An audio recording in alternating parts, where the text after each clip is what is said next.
That's one of those things that you just got to do. A lot of SDRs, they just go get a prescription for Adderall. And I was like, oh, I I don't think I need that. They said, well, some people do cocaine, but it's really up to you. You could just put your headphones Some in if you people. wanted That's where you and I differ, I think. I think we're similar in a lot of ways. That's where, Ross had the same manager, and that's what turned it all around for him. I'll be honest, I still don't fully believe you, but hey, we'll take your word for it. That's some royalty-free shit, people. That's what we do. Beyond Quota. Welcome to another episode of Beyond Quota. I'm Ben. We have Corp, Ross Pomerantz here. We have a very, very special guest, sales celebrity, a gong aficionado, gong salesperson, Sarah Brazier, here on the call with us. Sarah, welcome to Beyond Quota. Thanks. It's great to be here. I'm excited. I think we prepped for this like a month ago and then it never happened. So I don't remember what we're going to talk about, but everything. It's going to be about everything. I was thinking we would start, back in the early days of Sarah Brazier when you were in speech and debate and actually had a pretty successful career there as a dramatic interpreter, national runner-up in dramatic interpretation. I think what you're referencing is me in high school. That's when I got national runner-up in dramatic interpretation. And National runner-up. That's pretty good. Thank you. Yeah. Didn't win. And in sales, it's all about winning. But that's where it really hit me. Like, I need to win. How do you think it prepared you for a life in sales? The first is that you get really comfortable with rejection and negative feedback. Because on top of that score of like between 1 and 6, you also get a ballot with someone's candid feedback about why they gave you that score. I think when you're doing something like speech and debate, these are topics that you're interested in. These are like speeches that you're putting together. This is like your work, and it's really a passion project of the student. Whereas in sales, I'm selling someone else's product. I didn't build it. I didn't make it. I didn't come up with the dream. It doesn't hurt my feelings as much because I'm doing this job to make money versus, speech and debate is something I'm doing for fun.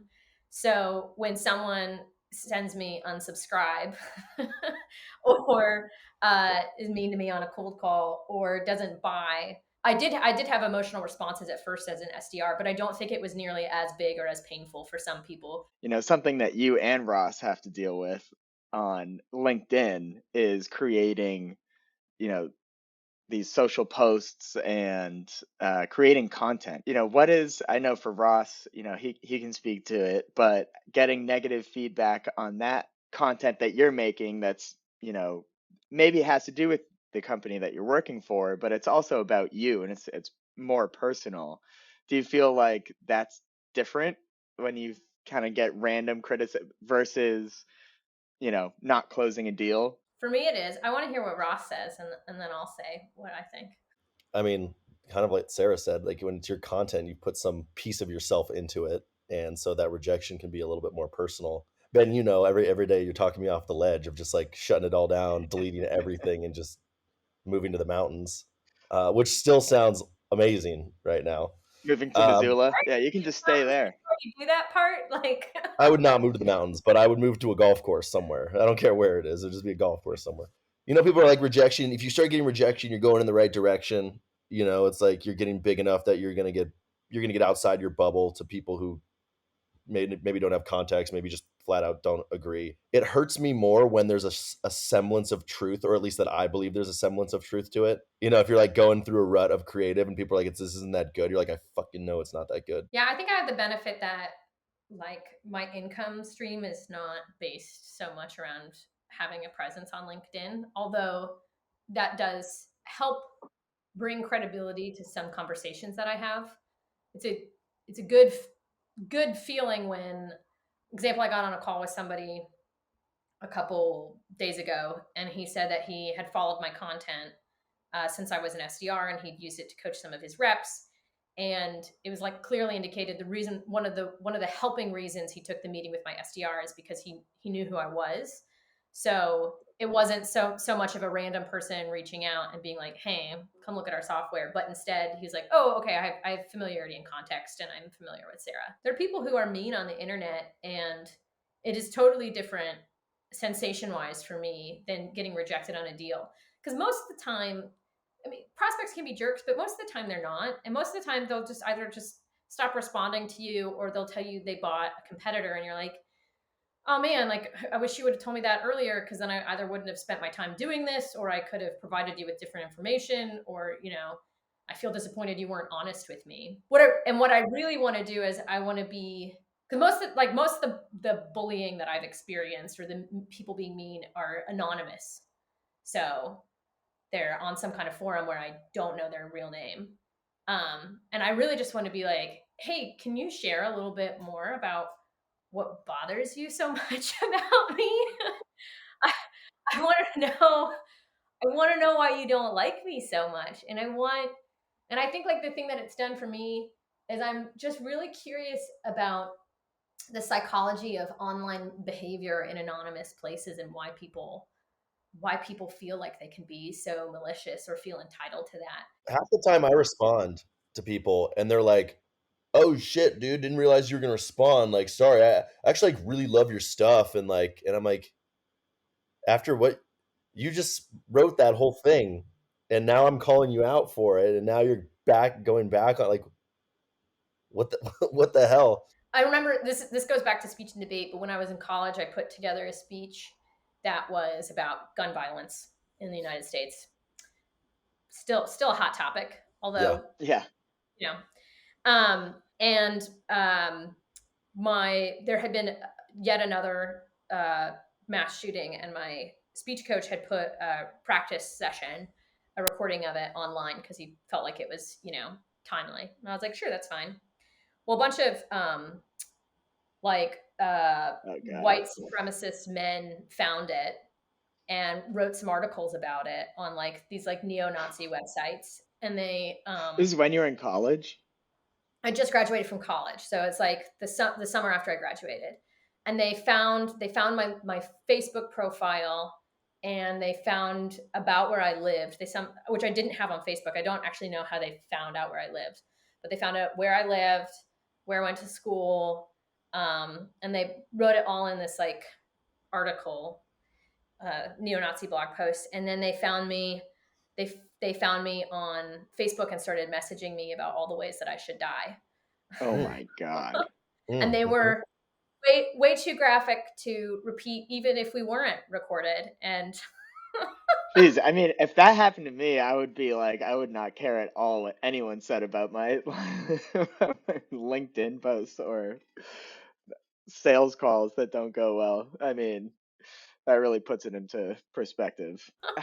On a more positive note, I mean, you started your career. This is actually not on a more positive note, but you started your career On a different note. in sales. You had a pretty negative first experience as an SDR before you found yourself at Gong. What made you keep going? I was just like, I'm a 13-time national finalist in a competition that is literally about communication. I have a degree in broadcast journalism. I graduated with honors. I'm not stupid, and I don't know not how to talk to people. I think that maybe the problem is not me, but it's where I am. And I also talked to my brother about it, who'd been working in technology for a really long time. He is in product. And I just described to him some of the things that had happened at work. Like, Yes, Go on. that's what we're here for. Go on. I had a conversation with a manager where I had shared that I was having a hard time prospecting, like just finding accounts to reach out to in my territory, because we separated our territory by state. So I just said, I'm having a hard time finding appropriate accounts to reach out to. Could you help me with that? Because they had prefaced this conversation with, how can I help you be successful in your role? and I said, can we sit down together and go through how I'm using Zoom info today and make sure that I'm like not crazy. And the response was like, that's one of those things that you just got to do. A lot of SDRs, they just go get a prescription for Adderall. And I was like, oh, I don't think I need that. I said, well, some people do cocaine, but it's really up to you. You could just put your headphones in if you wanted to. That's where you and I differ, I think. I think we're similar in a lot of ways. That's where, Ross had the same manager, and that's what turned it all around for him. And we were super close. But I was just like, huh. And then they went, no need to go to HR about it. And I was like, yep, same manager. Huh. And I've been watching Corporate Bro. I actually didn't know Corporate Bro. It was after I saw like Corporate Bro skits after that, and I was like, see, that's why I thought that was, because in my brain I was like, well, I guess this is just tech. I guess this is my new life in sales. And like a couple weeks later, I was at a barbecue at my brother's house. And he's like, so how's your job going, Sarah? And I was like, yeah, this really weird thing happened the other day. I think my manager told me I should like do coke or like get an Addy prescription. And he was like, Sarah, that's illegal. Sarah, you come to the right place, Pops bottle. Here you go. Glad you came to the barbecue. Here you go. That's like a microcosm of some of the problems I think existed. I think the more time I spend in sales and the more distance I have from it, I think that the company itself made a mistake that we're seeing a lot of companies make right now, which is they said growth at all costs. They scaled their sales team before they had an ICP, before they knew how to sell what they had built, before a lot of things. And nobody at that company was hitting quota because they didn't really know exactly what they were doing. And I think they're just giving people drugs, saying hit it. Getting addiction. Yeah, I guess. Getting people addictions. But, there's like, when I started at that company, there's maybe like 15 SDRs, and I didn't even stay there for a full year.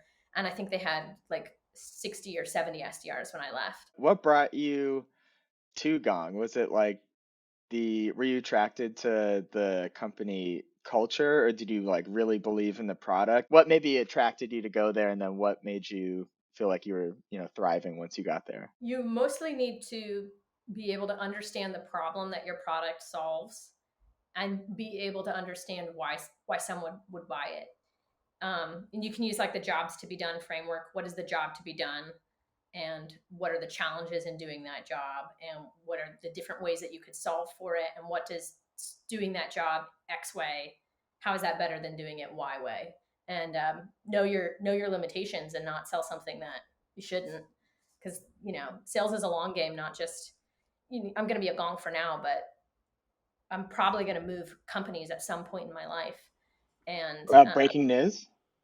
I mean, that was going to be my question. My next question was going to be like, what is next in the life of Sarah Brazier? Because you, like, you're a Gong icon, but you're more of like, you've done a really good job of just being your own icon, and you've got your Sarah own Brazier brand, and icon. you've got, you do a lot of different things outside of just being an AE for Gong. I don't think I'm done selling as an individual contributor right now. I think it is interesting to me, and I'm having plenty of success in it, so I'm making good money. And one of the things that it probably gets talked about, but I just haven't read it on LinkedIn recently, is that there's a really big difference between selling commercial and selling enterprise, like the way that the sales cycle works and the conversations that you have. And I think that selling commercial is like really fun, but it's super fast paced, and it is not a long-term strategy for a salesperson. Or if you're doing it and you're good at it, like you've just got more energy than me. But it's moves so quickly that you don't have any time to really think. And I think that for me, it would be really beneficial to spend some time closing larger deals and learning like the nuances of what that looks like, and actually have some brain space to think about closing big deals. And so I moved into a mid-market role at Gong, like, instead of closing 10 deals a month, I'm going to be closing 10 deals a year. And that's great. I tell this to people who want to like are an SDR and they're like, do I wait to get promoted at my current company or do I just go be an SDR somewhere else where the promotion path is shorter? And like, to me, it's like, well, if you're really close and you already know this product really well and you know how to prospect into it and you know how to have the conversations, then why don't you just learn how to be an AE without having to also learn a whole new product on top of that?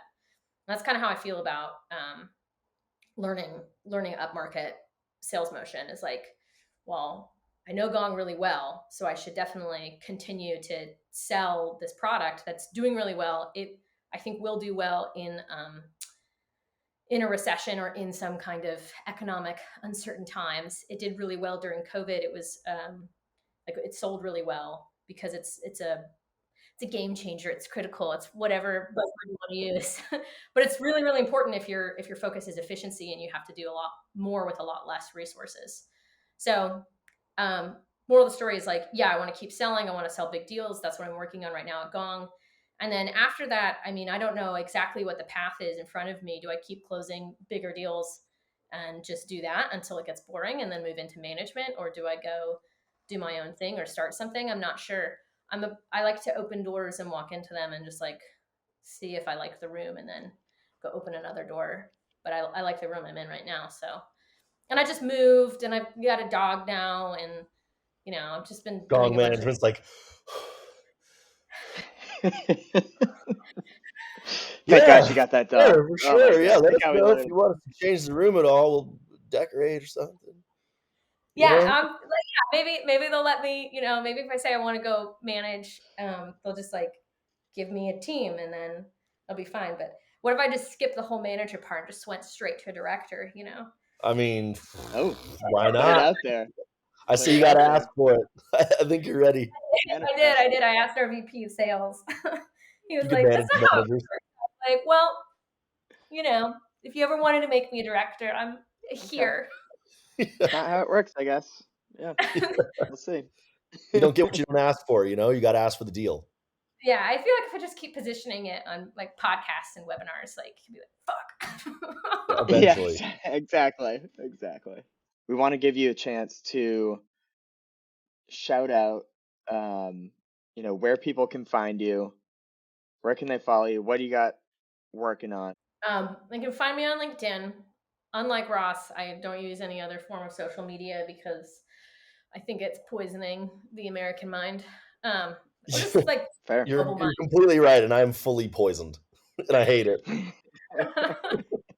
Yeah, I just don't. I can't deal with the internet anymore. But LinkedIn is like, it's like one of those things. It's like a slow drip of morphine. Like I have to do it. Yeah. But I will die from it eventually. Yeah. So I'm on LinkedIn. What have I got going on? I mean, I'm selling mid-market deals now. So if you want to buy Gong, you can always reach out to me on LinkedIn or, you know, on LinkedIn, or on my email, my Gong email, sarah.brazier@gong.io. And then I'm working right now. I'm doing stuff with Sales Impact Academy. I'm going to do call blitz after this. Sick. And you know, it's like, woo! Yeah, that sounds Super fun. talking to Ben and Corp, great time. And then I'm just gonna like Get jacked up and go rip some dials. Well, there's one more thing after that. I think it's over under Gong puts me in their next Super Bowl ad. They're not gonna put you in the next Super Bowl. What? Over under? What? Yeah. Under. Under. Smash the under. I'm smashing the under too. Maybe you could be like a background character, but you know, you could like, they might show your ear, like the side of your face. It's like someone. Solid ear. My ears are pretty small, so they'll have to like really punch in with some 4K, but we can make that work. Yeah. All I gotta do is find the ad agency they're working with. Beyond Quota.